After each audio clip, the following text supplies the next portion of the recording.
Վերջին տարիներին Հայաստանի գյուղատնտեսական ոլորտը հռչակվեց գերակա։ Արդյունքում մեր երկրի վարչապետն ու գյուղատնտեսության նախարարը ոլորտում 14%-անոց աճ արձանագրեցին։ Ու դա այն ծրագրի շրջանակներում, որն անվանեցին կառավարությունը դեմքով շրջվում է դեպի գյուղն ու գյուղացին։ Շատերի հիշողությունը թարմացնելու համար ամփոփենք, թե ինչ պատահեց, երբ նախորդ 4 տարում կառավարությունը որոշեց դեմքով շրջվել դեպի գյուղը։ Եթե նույնիսկ մի պահ ընդունենք, որ հողերը լավ են մշակվել ու գյուղացին առատ բերք է ստացել ապահովելով ոլորտի մասնագետների մատնանշած 14%-անոց աճը, ապա հարց է ծագում այդ դեպքում գյուղատնտեսության նախարարությունը կամ կառավարությունն ինչ կապ ունեն այդ ամենի հետ, ինչով են աջակցել գյուղացուն, ինչպես թեթևացրել նրա հոգսը։ Այս հարցերի լիարժեք պատասխանը տալիս են այն կարճաժամկետ ու ոչ գաղափարական ծրագրերը, որոնց նախաձեռնողը եղավ Հայաստանի կառավարությունը, սակայն ոչ իրագործողը։ Պատճառը թերևս այն էր, որ բոլորը դեմքով գյուղ շրջվեցին, բացի նրանցից, ովքեր երկար ժամանակ առաջնորդվեցին ու շարունակում են առաջնորդվել այդ հորդորով։ Այսպես կոչված մատչելի գյուղատնտեսական վարկերի, պարարտանյութերի ու սերմացուների տրամադրման գործընթացում ի հայտ եկած բազմաթիվ խնդիրները ևս մեկ անգամ ստիպեցին գյուղացուն մտածելու, որ գյուղին ու գյուղացուն աջակցելու հայտարարությունները ձևական են ու բովանդակային մաս իրականում գոյություն չունի։ Ու այս ողջ գործընթացում երկու լուսավոր կետ կար միայն՝ եղանակի բարեհաճությունն ու կաթողիկոսի օրհնությունը։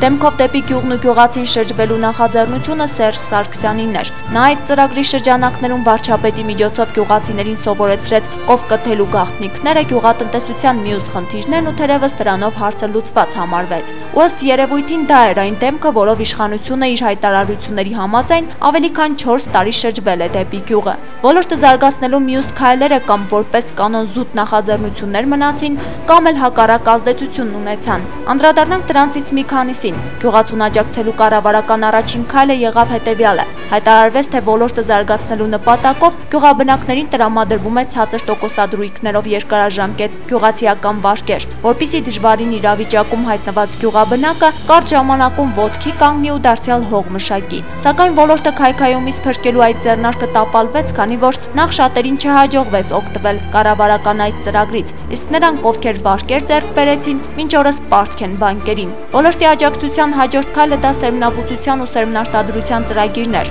համաձայն որի 2010-ից 14 թվականներին Հայաստանում հացահատիկի սերմնարտադրության ծավալներն այնքան էին մեծանալու, որ մեր երկիրը կրճատելու է ցորենի ներկրման ծավալները։ Տեղափոխվենք արխիվ 2011 թվական։ Շիրակի մարզի գյուղական համայնքներից մեծ մասում ցորենի բերքահավաքը ավարտված է եւ ընդհանուր պատկերն այս տարվա արդեն պարզ է։ Նախորդ տարվա համեմատությամբ բարձր բերք է ստացվել, սակայն ավելի բարձր բերքի ակնկալիք ունեին։ Միջին բերքատվությունը մարզում կազմել է 25 ցենտներ։ Այս ցուցանիշը ապահովվել է հիմնականում Ռուսաստանի Ստավրոպոլի երկրամասից ներկրված հացահատիկի բերքատվության շնորհիվ։ Միջին բերքը տատանվում է 24-ից 25 ցենտների սահմաններում, նախորդ տարվանից ունենք աճ, իրականից կա գրանցված աճ, նախորդ տարի 23 ցենտներ էր։ Նաև ասեմ, որ հետագայում միջին բերքի ցուցանիշը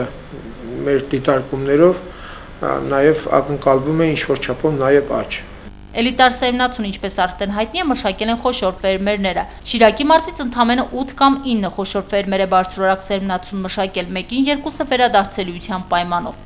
Այսօր ունենք տնտեսություններ Ախուրյանի, Ազատանի, ուրեմն հիմնականում ջրովի տարածքներում, Հացիկում, Բենյամինում ունենք տնտեսություններ, որոնք ուրեմն նորմալ տեխնոլոգիայի համապատասխան իրականացրել են ցանկեր, ասեմ, որ մինչև 70-75 ցենտներ միջին բերք են ապահովել։ Առավել դժգոհ է շարքային գյուղացին, ով ունեցած հին սերմն է ցանել։ Սերմացուն վատն էր, որոգումը թանկ եւ արդյունքում գյուղացին այս տարի ցորեն շուկա դուրս բերել չի կարող։ Քիչ է պատճառներով քամին երաշտ եղավ, նորմալի չեղավ բերք, ուրիշ ոչինչ։ Այն լավ ժամանակ որ պիտի ցորենը լցվի հասունանա, այդ ժամանակ երաշտ եղավ, պակաս մնաց, ասինքն քաշ ընկավ։ Փող չեմ ունեցել ջուրենելու, ջրի հաղ չեմ տվել, չեն տվել։ Լոռու մարզի բնակիչ Ալվարդ Եսայանը ամեն տարի Շիրակի մարզի գյուղերից է ցորեն գնում։ Դժգոհ է, որ այս տարի էլ հացահատիկը թանկ է։ 1 կիլոգրամը 180 դրամով է գնել, քանի որ բերքը լավ չի ստացվել։ Ցորեն չեն վաճառում, վաճառողն էլ բարձր գին է սահմանում։ 170 Թանկա բա ինչ այն է ծախսիվել, նա ինչ անի։ Լիսուրը բարելուն փողա տվել, ցանելուն փողա տվել, կասելուն փողա տվել, բերելուն փողա տվել, թանկա բա նա ինչ անի։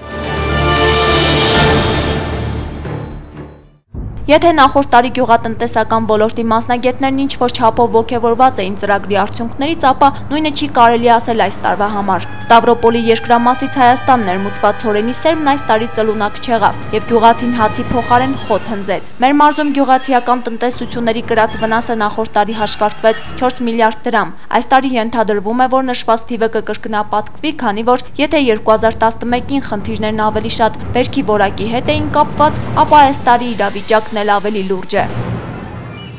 Առանց ցանեցինք մեր բանը չի եղե։ Համին տամեդ այդ 5 հեկտարից մե բունդեր մեծ հորեն չի ելեմ։ Չավդաշ ինքը չի զարկած է այդ պայմաններին տվին մեզի, որ հիմի նաղդի չասական պետք է 160,000 ման այդ փարարնին 160 դրամ կիլոին։ Կամ չէ կրկնադի ցորենը։ Տվել են 5 տոննա ցորեն, 10 տոննա են ուզում։ Ես որտեղից տամ։ Ոչ ցորեն կար, ոչ խոտ կար, ոչ կարի կա։ Երաշտը մի կողմից ազդեց, կարգուտը մյուս կողմից, են կեղդոտ անձրը վաբշե գարխեց։ Չկա բացարձակ։ 3 հեկտար հողից ելել անտամենը 78 խոտ։ Գյուղացի դե ապրի։ Ինչով։ Դրանք հարկավոր էր, որպեսզի մի 4 տարի սորտափորձ ծարգում անցնեին, հետո նոր այսպես շրջանացվեր, անջրդի հողատարածություններից գրեթե այսօր ոչինչ չի բերք դուրս չի գալիս, ընդամենը 8-ից 10 ցենտներ կամ լավագույն դեպքում 15 ցենտներ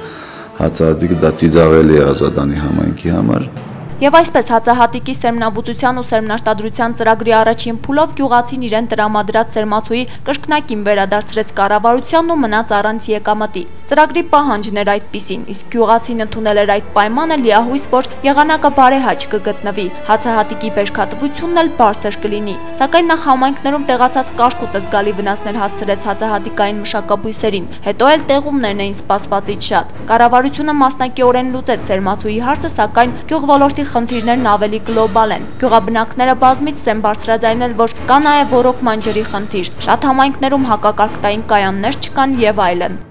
Դստեցեմ չկա որ ցանեմ, պես է մնացել էլ, աշեն կանան գլուխ կոնե գարի անի գարի ցանենք, ուրիշ բան չկա։ Խիստ անհրաժեշտ է սերմ ունենալ, որակյալ սերմ հիմի մեր մոտ գյուղում չկա։ Ստացել են արդեն Ռուսաստանից, տան չգիտեմ։ Այս պայմաններում ոչ մի բան չէ չկա, ոչ ցորենը, ոչ կապտեսկին, ոչ կարի, ոչ կաղամբը։ Ջուրը թանկ, վայելը թանկ, խաղելը թանկ, մշակելը հնարավոր չէ, բարձրը չենել գա մշակելու։ Մի հեկտար ցորեն ցանելու համար անհրաժեշտ է ընդամենը 200,000 դրամ, որպեսզի կարողանա ցանե, վարե, չիզելե ցանե, ջրե, հավատի, չաշմած սերմացում։ Գյուղի եւ գյուղացու խնդիրների մասին ոչ պարբերաբար հիշում են նաեւ ազգային ժողովի падգամավորները կամ падգամավորության տեխնացուները նախընտրական շրջանում։ Այցելում են գյուղ, հետաքրքրվում ու մտահոգվում առկա խնդիրներով, մեծ խոստումներ տալիս եւ ընտրվել չընտրվելու դեպքում ամեն բան մոռանում։ Մարզխորհրդի նիստերի ժամանակ մարզպետ Աշոտ Գիզիրյանն է սիրում խոսել ոլորտի հարցերի շուրջ, չնայած որ սկզբում նույնիսկ կարծում էր, որ իր ոտքը Շիրակի մարզ խերով չէր, կարգտաբեր ամպերը չէին հեռանում։ Ճանապարհին որ գնում էի գալիս, նայում էի ես մեր արտերին, ընդհանրապես ես մի բան ասեմ որ ձեզ, ես մաքուր մարդ եմ, իմ հոգիս մաքուր է, սա գլուխ չեմ գովում, ես ձեզ անկեղծ եմ ասում, եւ իմ աշկս վատը չի կպնում, արա ասում էի կարկուտը միջև երբ է գալու, ամեն անգամ ասում է Ալեքսանդրիչ, կարկուտը միջև երբ է գալու, ընդուպես վերջերս խոսակցություն եղավ հանրապետության նախագահի հետ, ասեց ո՞նց եք, ասեցի դիմանում ենք, ասեց ինչին եք դիմանում, ասեցի դիմանում եմ, սպասում որ կարկուտ չգա, այսինքն Բերքը լավն էր, ուզում էի որ ասենք լավ լինի, էլի որ չասենք Գիզյանը որպես մարզպետ եկավ, ոտը լավը չէր։ Սակայն գյուղապետերի հետ հանդիպումների ժամանակ Աշոտ Գիզիրյանին ավելի շատ այլ հարց է հետաքրքրում, օրինակ հարկահավաքությունը, ստիպում է պահանջում, անգամ առաջարկում պատժել, այսպես ասած անպարտաճանաչ գյուղապետերին։ Ուստի դժվար է ասել այս տարբերակով երկրորդ տարին աշխատող մարզպետին իրականում գյուղացու խնդիրները թե սեփական եկամուտների հավաքագրումն է հետաքրքրում։ Ուզում եք գնացեք առավոտից իրիկուն մի համայնքում նստեք, խնդիր չկա։ Ուզում եք ձեր վարչության աշխատողներին վերցրեք ձեզ հետ։ Ուզում եք բոլոր ծառայություններին, վարչության աշխատողներին կազմակերպեք նրանց աշխատանքը, հսկողություն իրականացրեք։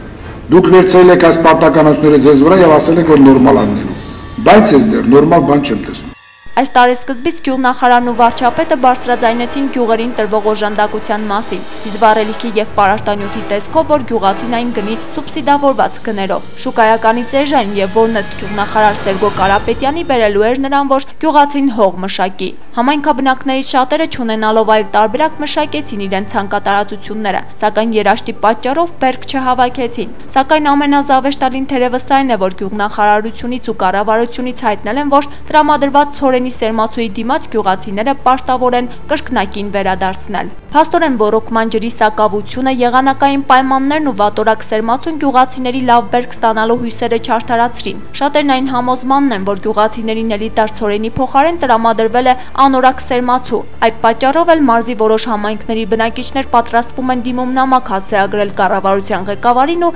գյուղատնտեսության նախարարին։ Կառավարությանը դիմել ձեղք կամ կեսը դարձնել բանեն ու մի հոլա էր տա։ Անասնակետ չկա, անասնակետ չկա, անասնված մորտես կը, որնոր պայես բերի մեծատունես նոր մորտես։ Երաշն է գխանգարի, ժամանակին անդրևներն է գխանգարեն, փող չունենալն էլ որ ջարեն, գխանգարեն ամեն պայմաններին։